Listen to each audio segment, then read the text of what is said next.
इतिहास लिखने की जिन लोगों के ऊपर जिम्मेदारियां थी, उन लोगों ने भी वो काम ईमानदारी से नहीं किया। जब तक शेरों के अपने इतिहासकार नहीं होंगे, तब तक शिकार के इतिहास में किसी दूसरे की वीर गाथाएं गाई जाती रहेंगी। महारानी दुर्गावती को राजपूत बता दिया गया। ऐसे बहुत सारे नायक हैं जिनके ऊपर किसी दूसरे ने अपना क्लेम कर लिया। बिरसा मुंडा का पूरा धन का जो आइडिया था, उसे बिरसाइत कहा गया। आरएसएस ने उसे वैष्णव कह दिया कि ये लाइन जो तय होती है दिल्ली से, कि भाई जो दिल्ली में है, जो दिल्ली पहुंच सकता है, ये देश उसी का है, वही तय करेंगे कि इस देश का भविष्य क्या होगा। एक सवाल जो पिछले 20-22 सालों से इतिहास पढ़ते हुए मैंने महसूस किया, और वो सवाल ये था कि इतिहास को जब कभी हमने पढ़ने की कोशिश की, चाहे वो स्कूल की किताबों में मौजूद हो, चाहे वो विश्वविद्यालयों के सिलेबस में मौजूद हो, या फिर अलग अलग जगहों पर मौजूद हो, वहां मैंने एक चीज पाई कि आदिवासी वहां से गायब था। और ऐसा नहीं है कि किसी एक खास समूह के साथ ये हो रहा हो, यह पूरे देश के तमाम आदिवासियों के साथ ये चीज महसूस की गई। जहां कहीं भी दर्ज था, उसे ऐसा भी हिस्सा नहीं था कि किसी हाशिए पर वो मिल जाए, वो हाशिए से भी बाहर पर कहीं पर था। और ये कहकर के उसे खारिज करने की कोशिश हुई कि ये पूरा का पूरा समाज जो है, इसके पास कोई लिखित एविडेंस नहीं है, कोई लिखित सबूत नहीं है, इसके पास अपनी कोई परंपरा नहीं है। और इन्हीं लाइनों पर कहते हुए उसे खारिज कर दिया गया, उसे एकदम से इग्नोर किया गया। मैंने 15 अगस्त के नारे देखे, सुने, मैंने 26 जनवरी पे लगने वाले नारों को भी सुना, और मैंने महसूस किया कि उन नारों में भी हमारे जो पुरखे हैं उनका कोई वजूद नहीं है। उसके साथ साथ कुछ किताबें पिछले सालों में आई, बहुत पॉपुलर हुई। उन किताबों के टाइटल्स कुछ ऐसे थे कि आधुनिक राष्ट्र निर्माता, makers of modern India, incarnations. एक किताब है इनकारनेशंस, सुनील खिलनानी साहब ने लिखी, बहुत अच्छी किताब है।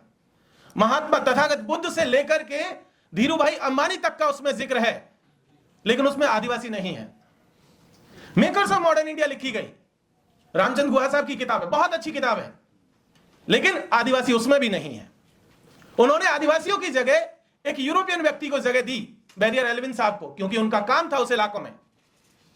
लेकिन उन्हें कोई एक आदिवासी नहीं मिला जिसे वो अपनी किताब में जगह दे सके। और ये ऐसा नहीं था कि ये पहली बार ऐसा हो रहा था।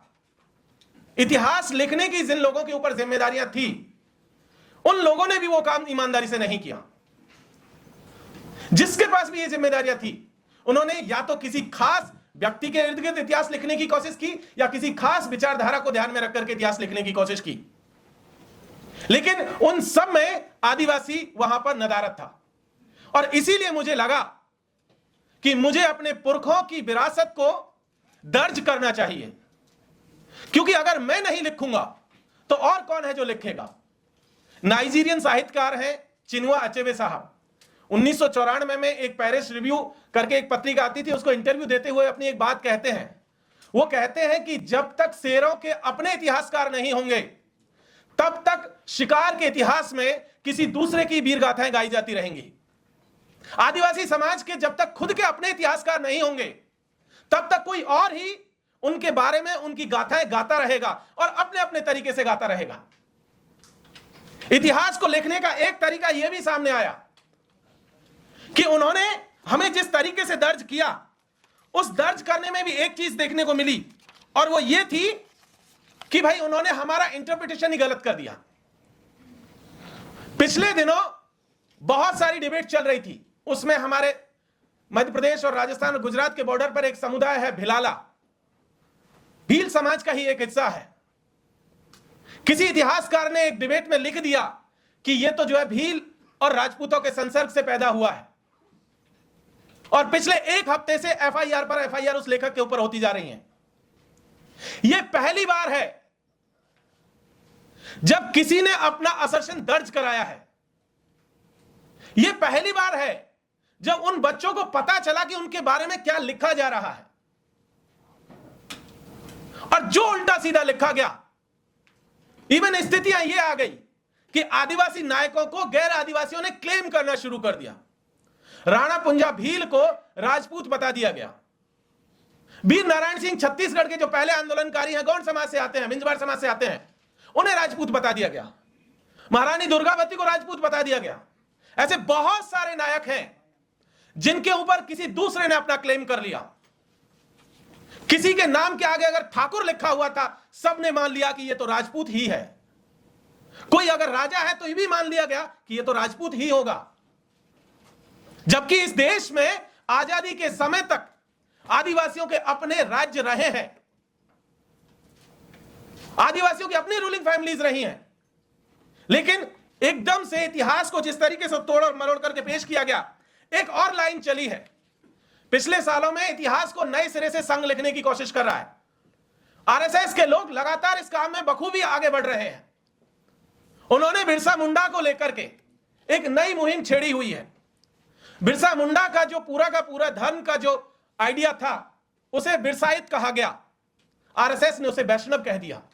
इसी तरीके से आदिवासियों की जो नाग परंपरा थी, आदिवासियों में गौंडों में जो बड़ा बूढ़ा देव की पूजा है, सिंह बोंगा की जो पूजा है, उसे सीधा शिव से जोड़ दिया गया।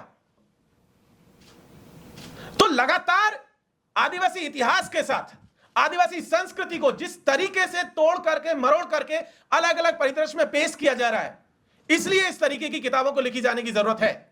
शायद यह किताब आज से 70 साल पहले ही लिखी जानी चाहिए थी, क्योंकि राष्ट्र निर्माण की प्रक्रिया जहां पर मैं इस हिस्से को खत्म कर रहा हूं, यह तो तभी आज से लगभग 78 साल पहले ही पूरा हो गया था।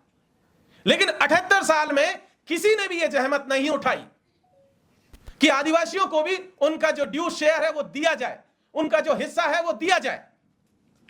इतिहास की किताबों में लिखा गया कि मंगल पांडे आजादी का पहला नायक है। 1857 की लड़ाई पहली लड़ाई है, लेकिन उससे कोई 80 साल पहले तिलका मांझी इस लड़ाई को शुरू कर चुके थे। झारखंड और बिहार के हिस्से में भागलपुर और राजमहल और उसका जो हिस्सा है, वहां के पहाड़िया समुदाय के लोग, चुआड़ समुदाय के लोग इस लड़ाई को पहले ही शुरू कर चुके थे, लेकिन उन्हें वो हक नहीं दिया गया, उन्हें वो सम्मान भी नहीं दिया गया। और जहां वो लड़ाई चुआड़ विद्रोह से शुरू होती है, तिलका मांझी के वहां से शुरू होती है, और वो आजादी के 3 महीने पहले तक जो है कालीबाई भील अपनी उसी आजादी को देते हुए शहीद हो जाती है, अपने स्कूल को बचाते हुए। लेकिन कहीं पर भी उनका जिक्र नहीं है। किस तरीके से पूरे समाज को जो है क्रिमिनल बना दिया गया। क्राइम कोई भी करे, लेकिन पूरा समाज जिसे कह दिया गया तो ये तो अपराधी है, उसका हर पुरुष प्रतिदिन उसके नजदीकी थाने में अटेंडेंस देगा। उसका हर पुरुष अगर गांव से कहीं बाहर जाएगा तो उसे पुलिस थाने में अपनी सूचना देनी होगी। अगर कोई गेस्ट आएगा आपके गांव में, तब भी आपको सूचना देनी होगी। यह पूरी की पूरी परंपरा रही। और एक चीज, अंग्रेजी हुकूमत के दौर में जिस तरीके से लूट और खसट चली, जिसके खिलाफ आदिवासियों ने पूरी बगावत शुरू की, चाहे जंगल की लूट हो, वन कानून बनाए गए, भू राजस्व वसूली के लिए कानून बनाए गए, और एक टर्म हम सब लोग आज की तारीख में बहुत अच्छे से सुनते हैं, वो है रूल ऑफ लॉ, कानून का शासन। किसका कानून? कौन सा कानून? तो कानून वो जिसे अंग्रेजों ने बनाया। किसके लिए बनाया? अंग्रेजों के लिए बनाया। तो वो जो कानून बना, वही कानून आज तक बदस्तूर जारी है। उसका एक एग्जांपल मैं आपको बताता हूं। 1927 का वन अधिनियम एक बात कहता है कि अगर आदिवासियों को या वन जो फॉरेस्ट एरियाज है उसमें रहने वाले तमाम लोगों को अगर जमीन पर पट्टा क्लेम करना है, जमीन पर मालिकाना हक क्लेम करना है, तो उसे लीगल डॉक्यूमेंट अपने सबमिट करने होंगे। और यह आजादी के पहले की बात है। सवाल यह है कि आदिवासी वो लीगल डॉक्यूमेंट लाए कहां से, और कौन सा डॉक्यूमेंट लीगल है, इसे तय कौन करेगा? वो तय करने वाले अंग्रेज। सारा कुछ उन्होंने तय किया, और ये लाइन आज तक हमारे वन कानूनों में मौजूद है।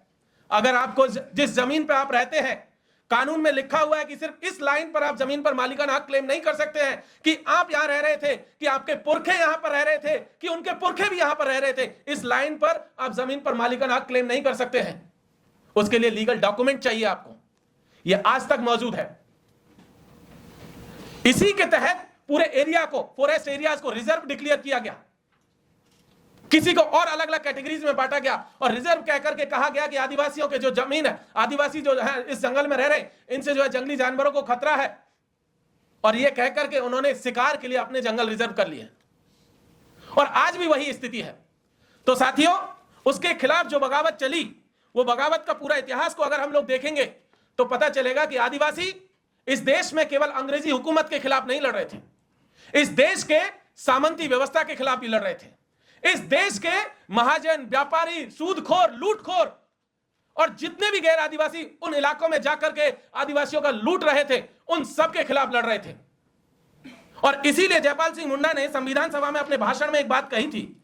वो कहते हैं कि हमारे लोगों का पूरा इतिहास गैर आदिवासियों के अंतहीन शोषण, उत्पीड़न और बेदखली को रोकने के लिए किए गए विद्रोहों का इतिहास है।